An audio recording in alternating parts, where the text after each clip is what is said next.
most of our lives are, and how you relate to the items within them, to the things within them, are totally optional. And you get to choose how you relate to them.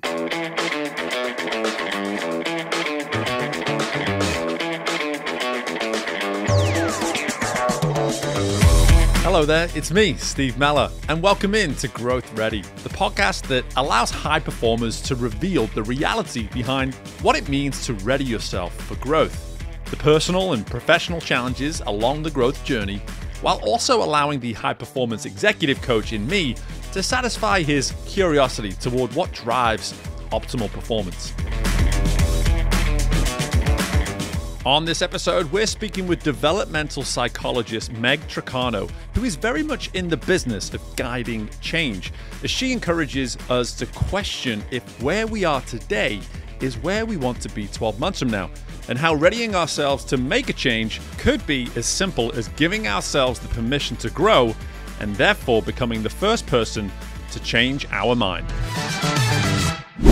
Hey guys, as we get started here with the episode, I want to just take 1 minute of your time to make a request for you to subscribe and rate the show.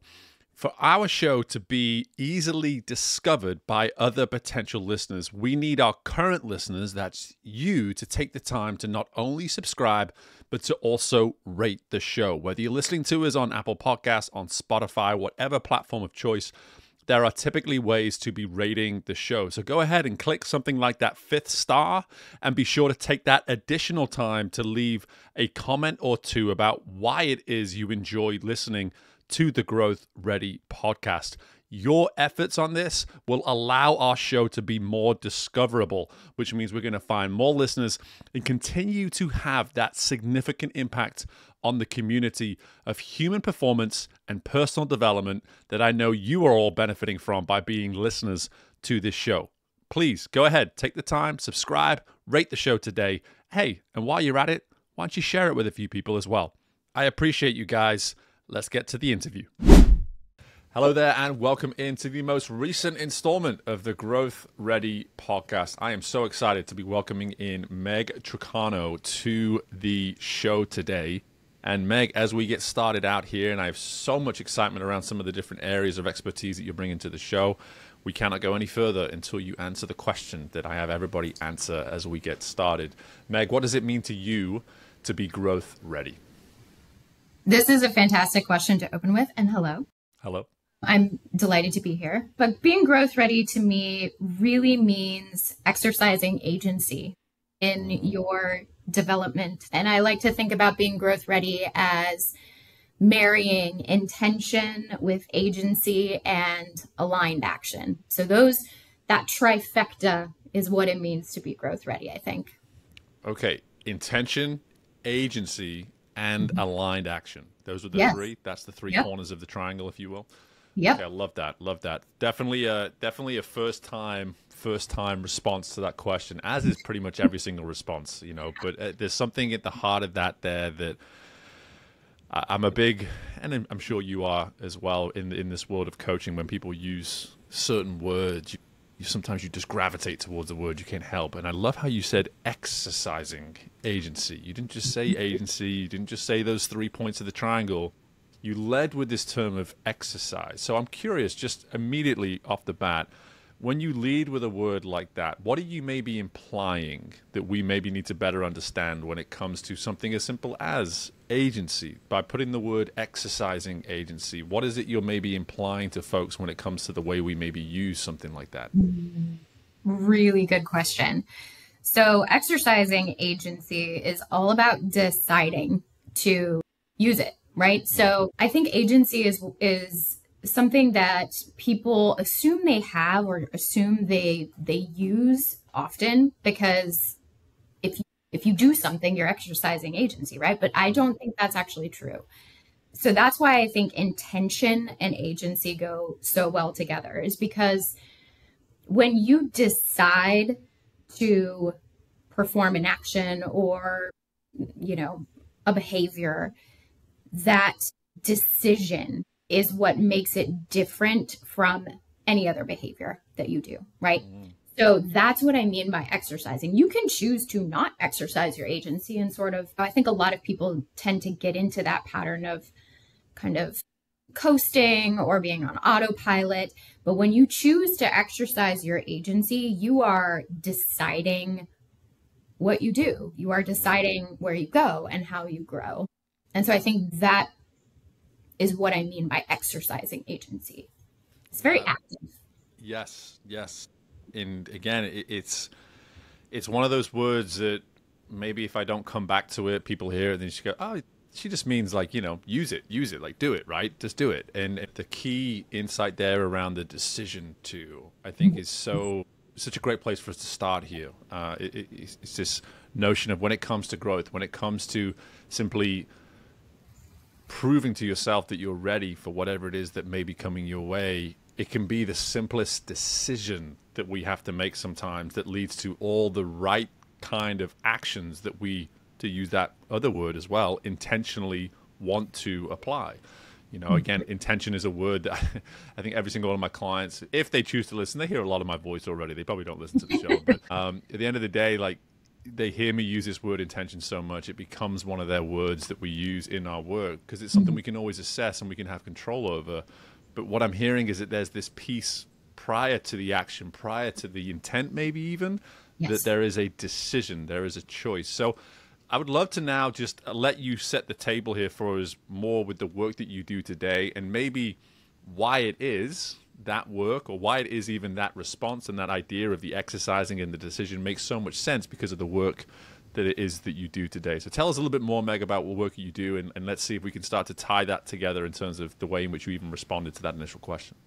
Yeah, sure. So I do change work in as many words. Growth is really all about change, right? And it is a change in state. It is a change in identity. It is a change in how you do things or how you approach things. And I think in the work that I do with clients, which I work with women who are undergoing some kind of a major life change, whether that is work related, whether that is identity related, lifestyle, etc. A lot of times people come to me and they want an outcome. They want the 10 pounds gone, or they want the job that makes them feel a specific way.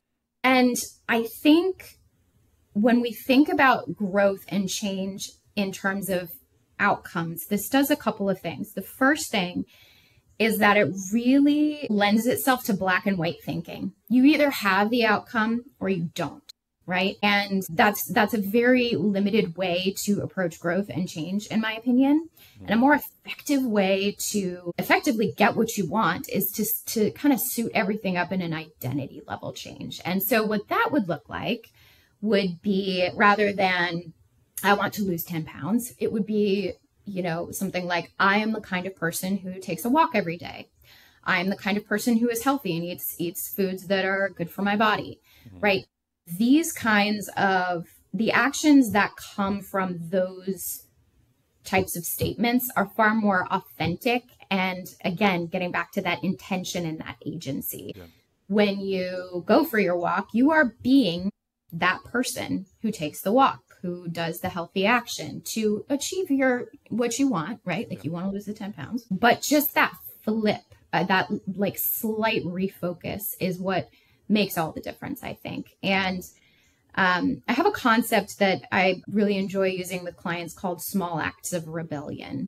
And how all this fits together is that, we come to a problem or come to an outcome that we want to achieve. And we have a lot of unlearning and deconditioning to do before we can make any real progress on it, right? So you're probably wearing your coaching as well. Like we have a lot of narratives floating around, a lot of shoulds.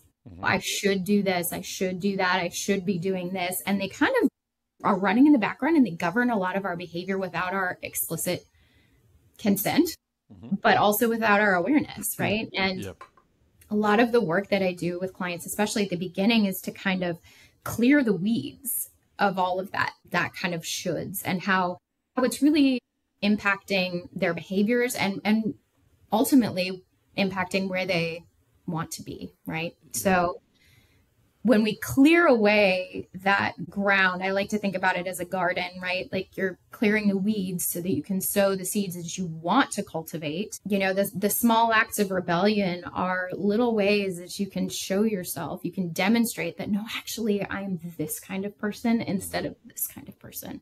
I am actually a healthy person that takes a walk every day instead of the kind of person who sits on the couch and watches Netflix every night. Sure. That kind of thing. Yeah, and that is, gosh, there's sometimes someone talks and I go, I have so many questions, and now I need to find the one that I want to actually ask. But the first thing I want to go to is the black and white way of thinking. I saw this a lot. My background is all in sport. We were chatting before we came on, and athletes are the epitome of black and white thinking. Whenever they finish a race, it's either terrible or phenomenal. That they cannot find anywhere else on this spectrum. And I used to always refer to it like, hey, can we move you along the spectrum? Is there any way we can go? Like, I hear that it was terrible right now, but is there any positives that we can find? Or I hear that it was incredible right now, but in order for you to be coachable, we actually need to find one or two things that could have been better, you know? And so like that is something I'm so familiar with from my background, but I would love just from your perspective to understand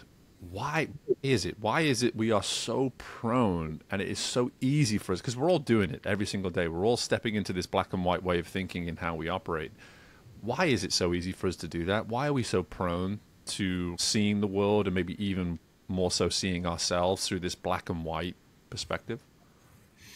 Well, it's what's called a cognitive distortion. And basically, it's a way that our brains make it easier on ourselves to kind of exist in the world, right? It's a lot easier for our brains to just off the cuff say, okay, it's either good or bad, or I've got the thing or I don't have the thing.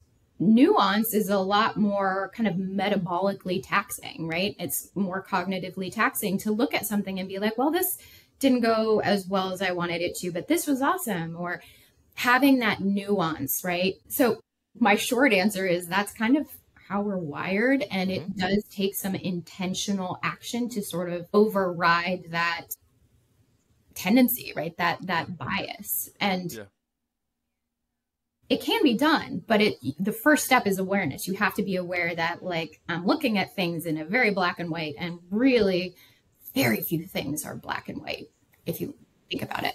Yeah, no, 100%. And I'm glad that you're able to give us that awareness immediately, that this is actually just how we are innately wired. And that, in a way, for me, I'm always looking for, how can we find just when you provide a principle like this, and we can maybe expose, like, hey, we all kind of do this, we're all guilty of this, so to speak. I always like, how can we create grace in this moment too? Like, how can we just sort of acknowledge, like, hey, you know what? This is how you're wired. So high performers listening, and that is pretty much the majority of our audience, like high performers, highly ambitious people, and they're hearing you, Meg, sort of explain this initial insight, or these initial insights that you've provided here. They're probably thinking, I can hear myself. You're describing me right now. Like, am I the problem? Am I the problem, sort of thing? And then just like, well, no. Before we go there, because that's what we do. We all go there.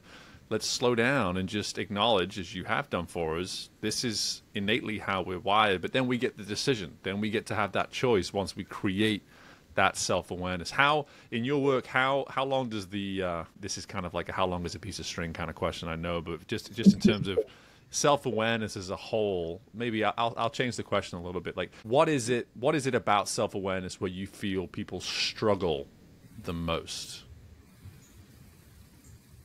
Ooh, that's a good question. Self-awareness. I will say that a lot of clients that I work with are very self-aware in general. However, they are self-aware in a very particular way. Like, they're very aware of what they've done wrong, and, like, quote unquote wrong. I'm using air quotes here. Or like how they could have improved, or how they missed the mark, or whatever. But the self-awareness in like a more global capacity, and bringing in self-compassion and stuff, I think that's where a lot of people, especially women, especially high achieving women, which is the group that I work with most, that's tough. That's a tough thing to kind of come around. So it is something that we work on. I would say the self-awareness traditionally focuses on like what isn't working rather than focusing on the totality of the picture. So that's kind of what we have to work on. Yes, the what isn't working. Why do we go there? Why do we go there? Like again, because it's why I framed it as self-awareness. You talked about the whole concept and the whole notion of awareness in general, but I wanted to move towards the self a little bit more, just because we, as we speak to our listeners. But why? Like again, why is it so easy for us to go to that? Like, what is it I'm doing wrong? You know, like as opposed to and maybe I'm reading too much into this, but the way you sort of talked about that more overarching, overall perspective, for me, I hear you almost describing, can we shift into what is possible as opposed to what is wrong? Am I hearing that right?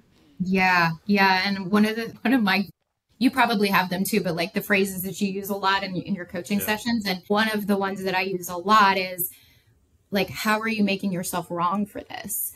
Like you're doing something, and like, how are you interpreting this situation and making yourself wrong when actually, you know, you could look at it 50 different other ways. And again, I think, you know, there is some element of cognitive bias in there too, but I think this one, in my opinion, is a little more related to our culture and like the obsession with productivity, the obsession with perfection, the obsession with outcomes, the obsession with you know, your worth is equated to how much you produce, to the kind of money you make, to the, you know, whatever.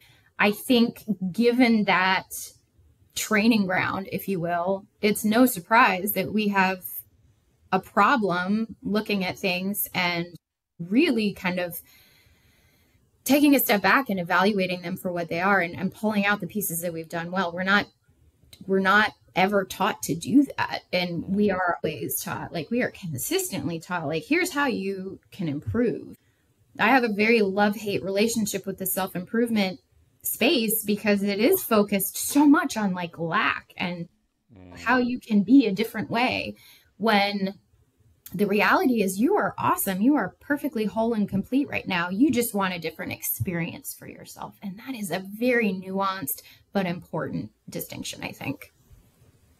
I'm so thankful that you just said it as outright as you did when it comes to the you know, the sort of the issues that you have with this sort of self-improvement space and the way in which it is being framed. Because you're right. I always joke with people too, because I've been a bald man since I was about 33, 34.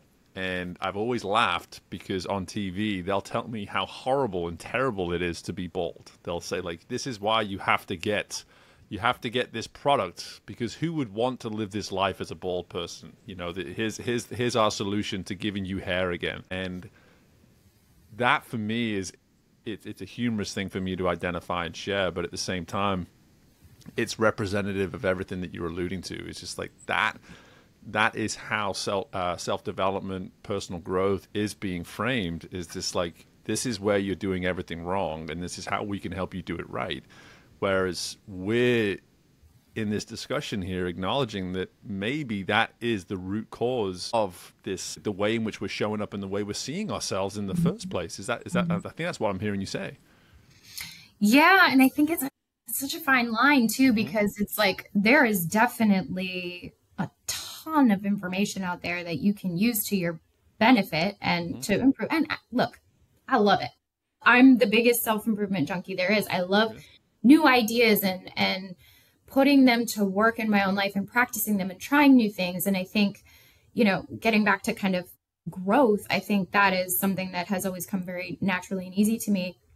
But at the same time, this can be too much of a good thing, right? The dose makes the medicine. And so really being intentional about what you consume and what you believe about yourself, again, being intentional about, you know, I choose to believe that I look awesome being bald, you know, that completely renders the rest of that advice and products and all of that completely useless because you're cool with being bald. So I think, and I just to make a tiny plug for coaching, I do think this is where a coaching environment can be really helpful, is sussing out like, actually, maybe you you really don't need as much work as you think you need. Like, you're not that far off. Maybe we can tweak a couple little things and get you the outcome that you're after, getting the experience that you're after.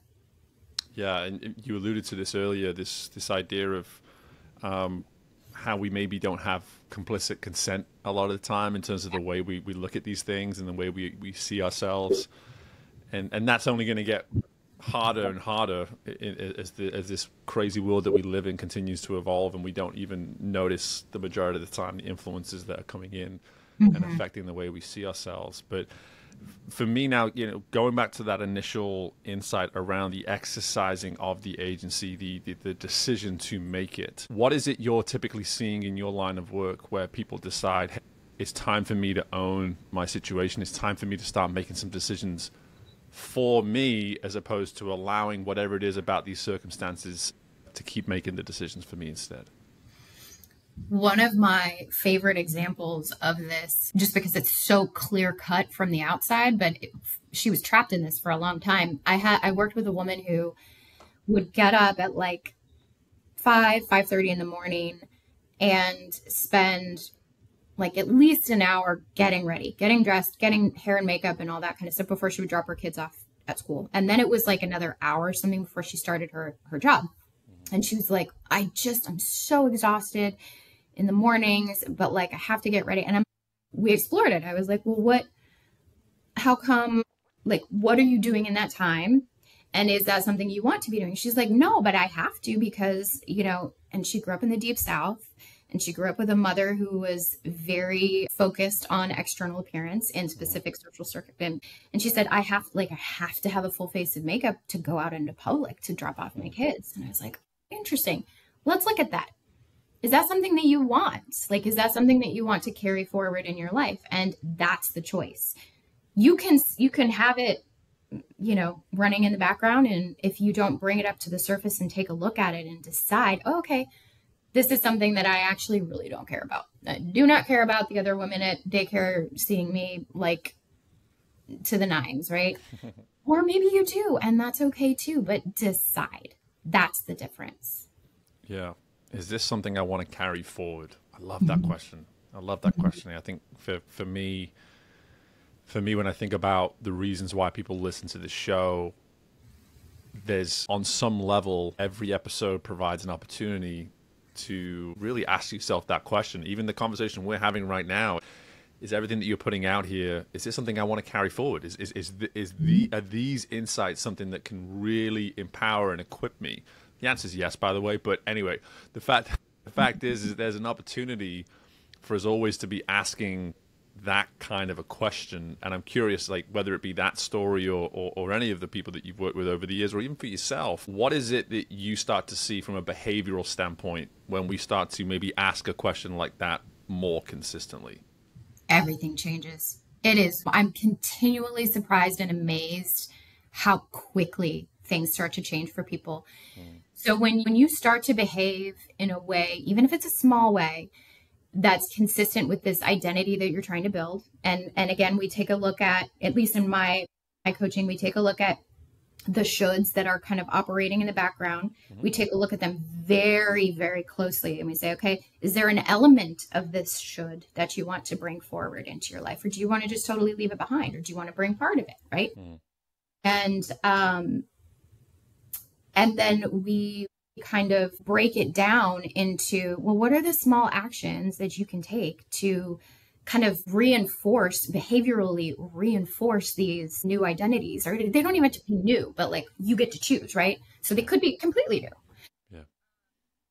Continually amazed how quickly this changes for everybody when they start to realize that, oh, things are optional and I get to choose differently if I want to. I have had women completely rearrange their work schedules to permit large chunks of time for them to actually do works. And so they say no to meetings during that time. They will not answer email during that time, et cetera. And like, it's a whole thing. They have to set it up, but that's a change that someone has made. And there are lots of other examples as well, but it's amazing how quickly you start to realize that most of our lives are, and how you relate to the items within them, to the things within them, are totally optional. And you get to choose how you relate to them. Yeah, I love that. And as recently as the day that we're speaking here, earlier this morning, I sent out my monthly newsletter and I talked about change, and I talked about it through the lens of this Disney cruise that my family and I all went on in the last couple of weeks, and how all you have on something like that is, sorry, not change, choice. All you have is choice. And when you go on a cruise like that, all you have is choice. If you make one decision and it's the wrong decision, you can then go back to the buffet line or whatever it is and make up for that initial choice. And what you're saying here about options, for me, options, choices, it's all the same sort of vernacular. And so for me, I'm like, okay, when we look at the fact that we have so many more options than we're willing to give ourselves credit for, that things aren't actually as black and white as we allow ourselves to see them. Again, something I alluded to earlier, we give ourselves grace, but at the same time, I'm hearing that when you ask a question like, is that something you want to carry forwards? The beauty of that is the ownership component too. We are owning the next step, and we're going into that step with this sense of, hey, you know what? Whatever happens, I'm making a decision to step forwards in this moment, and in that decision, I am practicing a higher level of ownership, right? Beautifully said. And another thing that comes up often in my clients when they're new to this process of like choosing things, and is that they spend a lot of time trying to find the perfect choice, finding the perfect dessert or perfect whatever on your cruise line, right? And the truth of the matter is you can choose something and then walk it back. Yeah. Right? You can choose differently. You can choose something and be like, yeah, that was maybe not the best choice. And then change your mind. And this permission to change your mind for any reason at any time is so transformative for a lot of people that it takes the pressure off of having to get it right. And I'm using that in air quotes. Like, there is no right choice. There is just the thing that you choose. And there will be consequences, positive, negative. Either, like, there are 500 different choices that you can make, and none of them is right. It's just a choice. Yeah. No, I have a few colleagues in this world who speak this same language when it comes to, and I think this is where we, going back to our points before of just maybe where there's some work to do in this self-development space, is that people are pitching the solutions they have as the right one. And this is the right way to do it. And the true essence of coaching and the true essence of personal growth, I believe, is, can we just step into the notion that there maybe is no right way? With that, there's also no necessarily, there are some wrong ways, but at the same time, it's just like, it's about understanding and just saying like, hey, you know what, if it's not right for me, there's going to be so many more choices out there for me to find what is in fact right for me, Yes. And so, and my mind was already going ahead to change when I was accidentally saying change instead of choice earlier, because something you said, which was just a wonderful insight, is this idea that growth is about change work. Like, it's doing that work toward change. That really is what growth is at its core. And you have a podcast called Changeology, I understand. And so, Yes. so you are not only a believer in change, but you are, quite frankly, an advocate for it in terms of having a platform like that. And I'm curious now, when you think about the way you initially responded to what it means to be growth ready, how important a part does that triangle that you created for us, like how integral is that when it comes to approaching and navigating change? Yeah, I think it's really one of the more effective ways to think about change, because it's simple and it feels accessible to people. And like, I do have a framework that's like a little bit more in depth and whatever. It's called the Real Change Framework, and it's an acronym, but it really does boil down to this, right? That you get to choose. And then once you choose, if you support that decision with some aligned action, it's the movement, right? It's that movement that people often crave, right? It's not, yeah, sure, they want that outcome, or that, I want to be the kind of person who, but they want that feeling of like, I'm actually I'm making progress toward what I want, the experience that I want to have here. And so I think it does underlie all of what I think about change. But I'll be honest, every time I go to write a piece of content or record an episode of Changeology, I'm like pulling together slightly different nuanced aspects of change. And I think that's what makes it so fascinating to me, is that it really is just so broad and so all encompassing, right? Like you can't get away from it. It is almost like an immutable law of the universe, change. And I think that there are so many really beautiful sides to it that I'm completely fascinated with it. And I hope everyone else is too. We talk about so many different concepts on the show. It's one of my favorite pieces about it is I can ask a question like I do at the beginning, and who knows where the conversation is going to go based on the response that someone gives me. But the beauty of what you've just shared here around change is that there's a fearlessness that you have towards it. And I think that is, you talk about where we began here with the exercising of something like agency, the decision to take action. The work is in, can we get past that initial fear of change? Like that fear is what's going to meet us at the start line for all of this work. But then once we see ourselves not only face it, but overcome it, the fearlessness starts to kick in. And suddenly now possibilities become exponential. And I'm just, maybe even in your own journey, how you've gotten to this level of comfort and excitement and true joy I hear around this concept of change. How did you get here? Because I'm assuming you didn't wake up one day and just suddenly, hey, I'm fearless, bring on all the change in the world. Talk us through maybe how you found this level of comfort, and maybe where you even started in order to then start doing this work.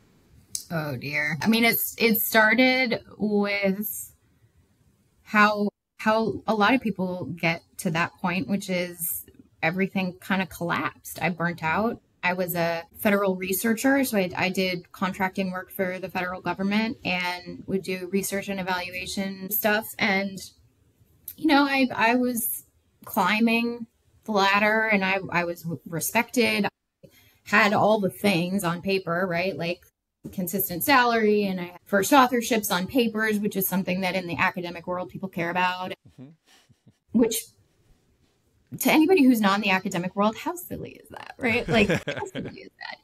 And so, yeah, I had a breakdown and I burnt out. And my then coach asked me a question that it literally was like the question that changed the trajectory of my life, which was, how will you feel in 1 year when you were sitting here having this same conversation with me and you have changed nothing?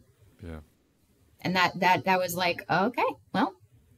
And so I made a plan to transition out of corporate and into coaching full time, because I had been doing it on the side and I loved it, but I never felt like it was an identity thing. It was like, who am I to say I'm a coach, right? And I have this other skill set over here, and like, isn't that what I'm supposed to be doing? And no, you get to decide what you do. And so that's how it started. Lots of ups and downs in the interim, of course. Sure. Nothing is ever linear, but that's how it started for me. And that like small moment of like, oh, okay, you actually do get to choose how you move forward in your life, and you can choose to stay here and be kind of miserable and like get over this burnout and like do all the self-care things, or you can address the actual thing, which is that you are not doing what you want to be doing with your time. Yeah. Wow. What a question. You know, this notion to put yourself, to be in that emotion in that moment, to know that you are burnt out, to know that there's all these areas of your current situation that you wish were different. And then to someone say, well, what if you're still in this exact same situation a year from now? How does that make you feel in this moment? That is that's a game changer. No doubt it had that impact on you in that moment. And I love also just the, you know, those that can't necessarily see, if they're just listening to us, there was almost this physical reaction that you had to that question that I asked. And for me, but what I love about that, honestly, Meg, is like, that shows the magnitude of this work. Like, you went, and your body and your mind went back to that moment straight away, and you felt all of it again. And it's like, no, this is real work. This is a real decision that we make sadly, we don't get just to wake up one day and be an expert in this sort of thing. We have to work on it from the Yeah. moment we realize we want to, probably to the moment we take our last breath. We're always working on it with that level of intentionality in order to see the consistency with at least the application that we want to be able to see. And I love that for you, that you've been able to come this far and be able to tell the tale, if you will, of just the willingness to make that shift. But how, for you now looking ahead, there I was just taking you back a little bit, and now just to kind of spring you into the future a little bit more. What does growth look like for you now? What does your future that you're trying to own and create for yourself, let's say a year from now, 5 years from now, whatever it is? Because it's something I like to ask from time to time on the show, just to get a feel of where are we going? Where are we heading? Where are we at least intentionally heading, to use your terms, over the next however many years ahead? What does the future look like for you? The future looks to me like reaching more people with this message of intentional agency, choice, and aligned action.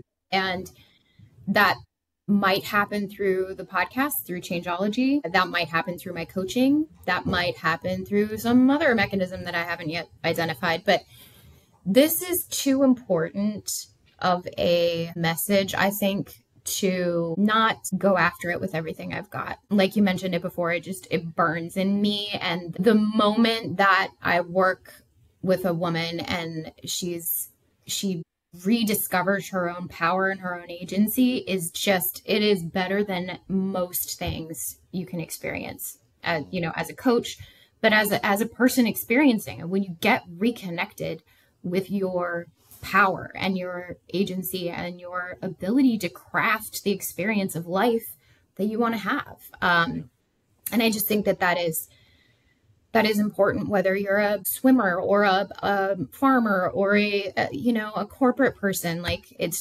such an important message because it impacts all of us at some point or another.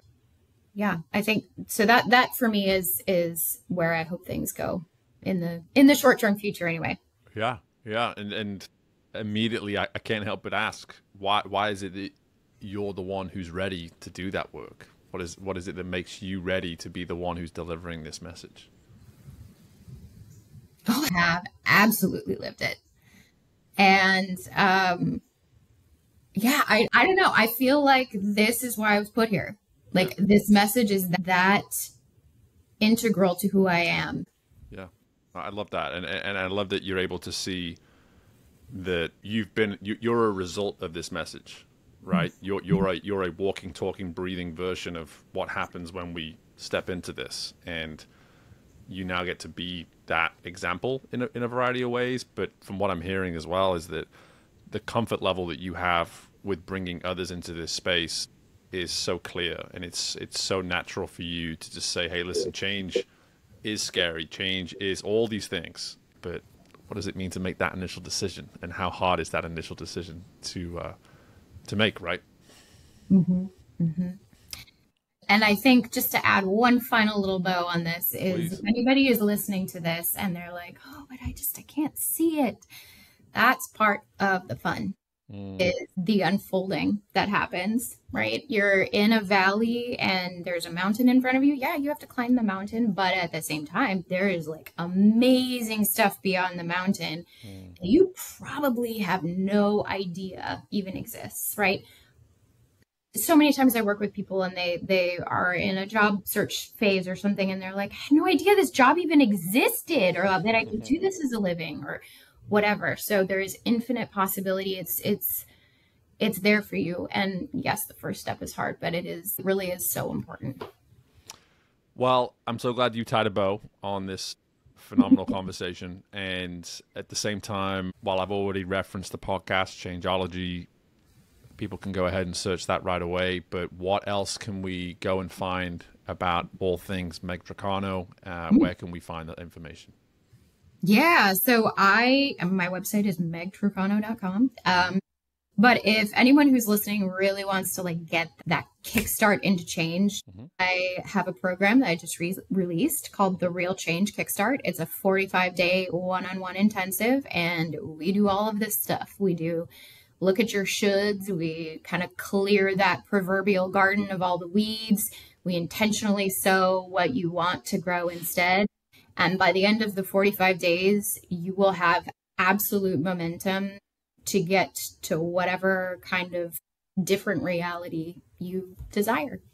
I love that. I love that. And we're going to have that information in the show notes for folks.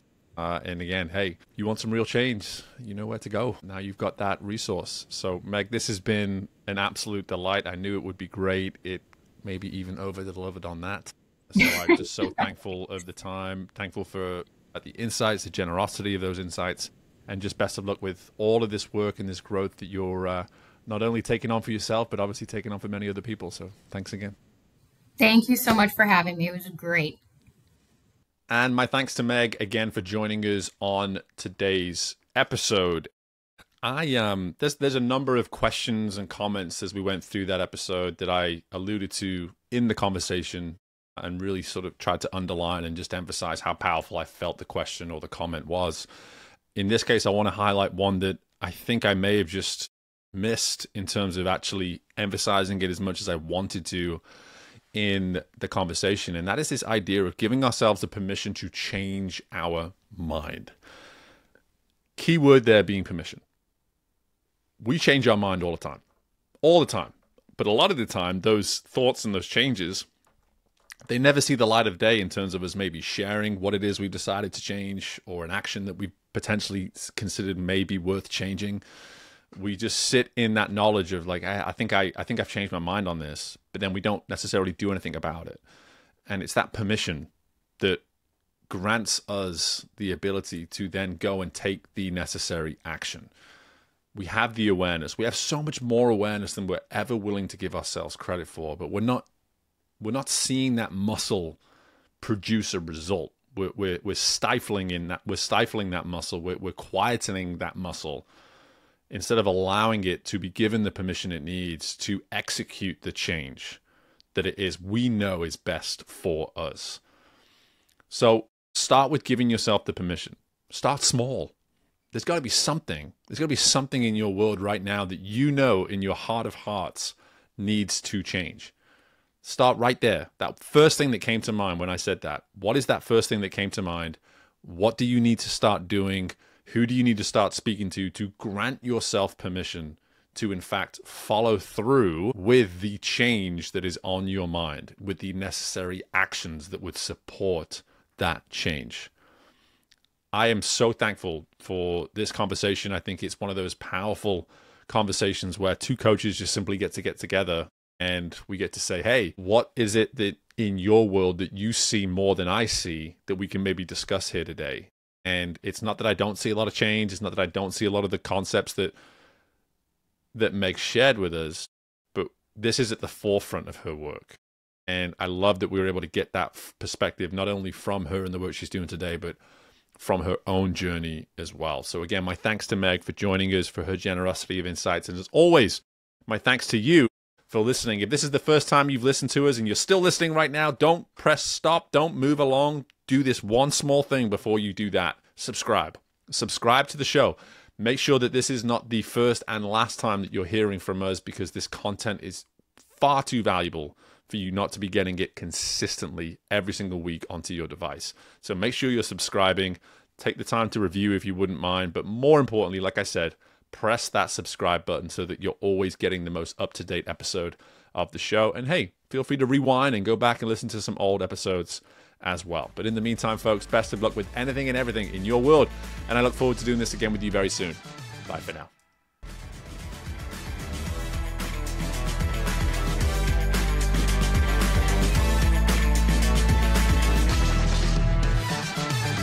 Thank you for tuning in to Growth Ready.